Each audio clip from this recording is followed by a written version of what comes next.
എറണാകുളം പെരുമ്പാവൂരിൽ ലഹരിവേട്ട. ഹെറോയിൻ അടക്കമുള്ള ലഹരി വസ്തുക്കളുമായി 2 പേർ പിടിയിലായി.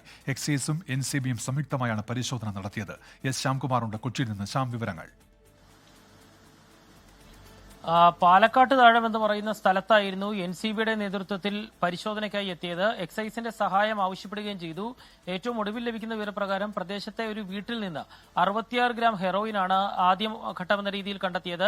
പരിശോധന തുടരുകയാണ്. നേരത്തെ എൻസിബി കഴിഞ്ഞ് കുറച്ച് ദിവസങ്ങളായി ഈ പ്രദേശം നിരീക്ഷിച്ചു വരികയായിരുന്നു. സംസ്ഥാനത്തിന്റെ പുറത്തുനിന്ന് പോലും ലഹരി വസ്തുക്കൾ കൊണ്ടുവന്ന് സംഭരിച്ചിരിക്കുന്നു എന്ന വിവരത്തിന്റെ കൂടി അടിസ്ഥാനത്തിലായിരുന്നു ഇന്ന് പരിശോധന. ഏതായാലും പോലീസും എക്സൈസും എത്തിയതോടുകൂടി അവിടെ നിന്ന് ലഹരി വസ്തുക്കൾ മാറ്റിയതായി പോലും സൂചനയുണ്ട്.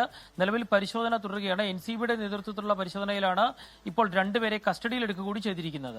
എസ് ശ്യാംകുമാർ കൊച്ചിയിൽ നിന്ന്. ലോകത്തെവിടെയായാലും ഏത് സമയത്തും 24 വാർത്തകളും ഓഗ്മെന്റഡ് റിയാലിറ്റി പാക്കേജുകളും എക്സ്പ്ലെയിനറുകളും വിശദമായി കാണാൻ ഞങ്ങളുടെ യൂട്യൂബ് ചാനൽ നിങ്ങൾക്ക് സബ്സ്ക്രൈബ് ചെയ്യാം.